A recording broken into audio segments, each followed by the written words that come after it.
പൂവൻകോഴി മാത്രം ഇട്ടേക്കുക. അതിനകത്ത് 2-3 പിടക്കോഴിയുണ്ട്. ഇതേവരെ ഒന്നിച്ച് തുറന്നു വിട്ടാലേ ഭയങ്കര ശല്യമാണ്. അതുകൊണ്ട് ഇങ്ങനെ രണ്ടായിട്ടാണ് ഇട്ടേക്കുന്നത്. രണ്ടായിട്ടാണ് തുറന്നു വിടും. അപ്പോൾ എല്ലാവരും കഴിച്ച് ഇനി ബാക്കിയുള്ളവരെല്ലാം ഇതിനകത്ത് കിടക്കും. കുറേ പേര് ഇതിനകത്ത് അതെല്ലാം പിടക്കോഴികളാണ്. എൻ്റെ അടുക്കള ജോലിയൊക്കെ ഞാൻ പോവുക. വാ. രാവിലെ ദോശ ഉണ്ടാക്കുക. ദോശ മോള് തള്ള ദോശ തന്നെ കത്തുള്ളൂ. അപ്പോൾ അവൾക്ക് 2-3 ദോശ ചുടുക. ഇന്ന് സ്കൂളിൽ പോയില്ലായിരുന്നു, പനിയായിരുന്നു. അവിടുന്ന് ഡോക്ടറെ കാണിക്കാൻ കൊണ്ടുപോകണമെന്നും പറഞ്ഞ് കൊച്ചുമോളാണ്. ഡോക്ടറെ കാണിക്കാൻ കൊണ്ടുപോകണമെന്നും പറഞ്ഞുകൊണ്ട് വിട്ടില്ല. മറ്റേത് മെനഞ്ഞാന്നെല്ലാം പനിയായിരുന്നു. അപ്പം ഇന്ന് കൊണ്ടുപോകാനായിട്ട് ലീവ് എടുത്തത്. അവളെ ശരിയാകത്തില്ല. നമ്മൾ ശനിയാഴ്ച നോക്കിയിരുന്നാലേ സൺഡേയിൽ നോക്കിയിരിക്കുമ്പോഴത്തേക്ക് സാറ്റർഡേ സൺഡേ ഒക്കെ നോക്കിയിരിക്കുമ്പോഴത്തേക്ക് പനി കൂടും. പിന്നെ എൻ്റെ ദോശ ഇട്ട് അങ്ങോട്ട് കൊടുത്തു കഴിഞ്ഞാൽ അയാൾ കൊണ്ടുവച്ചാൽ കഴിച്ചത്. ഞങ്ങൾക്ക് പിന്നെ എൻ്റെ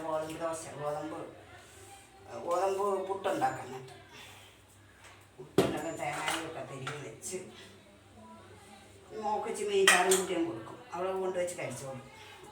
ചമ്മന്തി ഇഷ്ടമല്ല. ചമ്മന്തി ഒന്നും കൂട്ടത്തില്ല. വലിയ പാടാണ്.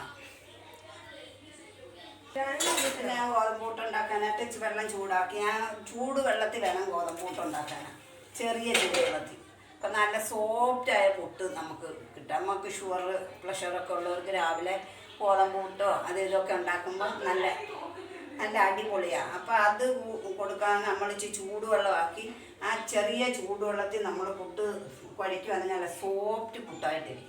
അടിപൊളിയാണ്. നല്ല ചുമ്മാ വാരി കഴിക്കാൻ നല്ലതാണ്. അപ്പം ഞങ്ങൾ ഗോതമ്പൊടി എടുത്ത് വെച്ചേക്കാം. ഗോതമ്പ് പുട്ടുണ്ടാക്കാനായിട്ട് തേങ്ങയും തിരിഞ്ഞ് വെച്ച് ഇത് ചുട്ടെടുത്തതിന് ശേഷം അവർക്ക് ഇച്ചിരി മീൻചാറ് കൂട്ടിയും കൊടുക്കും. ചമ്മന്തി നമുക്ക് ഇഷ്ടമല്ല.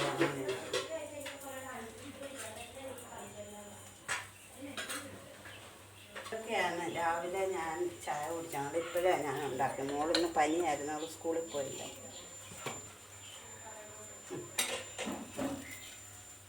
ഇല്ല, ഞങ്ങൾ രാവിലെ ഇങ്ങനെ ദോശയൊക്കെ ഉണ്ടാക്കി 10 മണിയും 11 മണിയൊക്കെ ആകുമ്പോഴാണ് കഴിക്കുന്നത്. രാവിലെ ചായ കുടിച്ചിട്ട് ഇങ്ങനെ ചെടിയൊക്കെ നോക്കി ഇങ്ങനെ നടക്കും. പരിസരത്തെല്ലാം താറാവ് കോഴിയൊക്കെ നോക്കി ഇങ്ങനെ നടക്കും. കോഴിയുണ്ട്.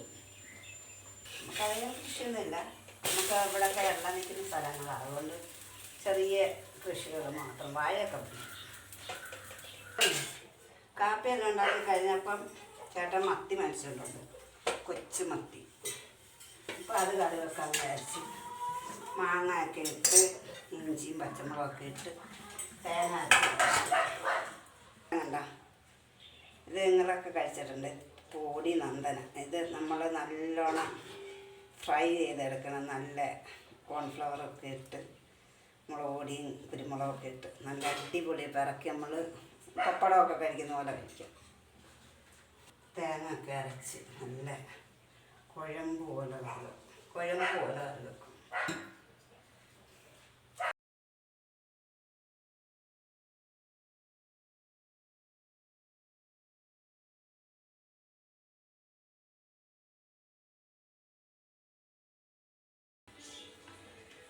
ഇത്രയും ചോറയാൻ കഴിക്കത്തുള്ളൂ. ചോറ്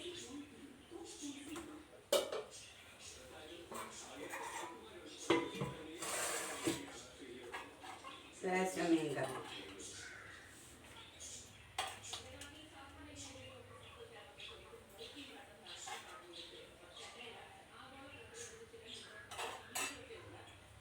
അടുത്തത്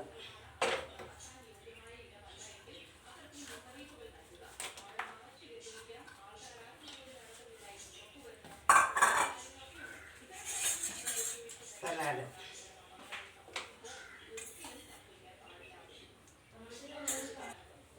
ഞാൻ കഴിക്കാൻ പോവാണ്.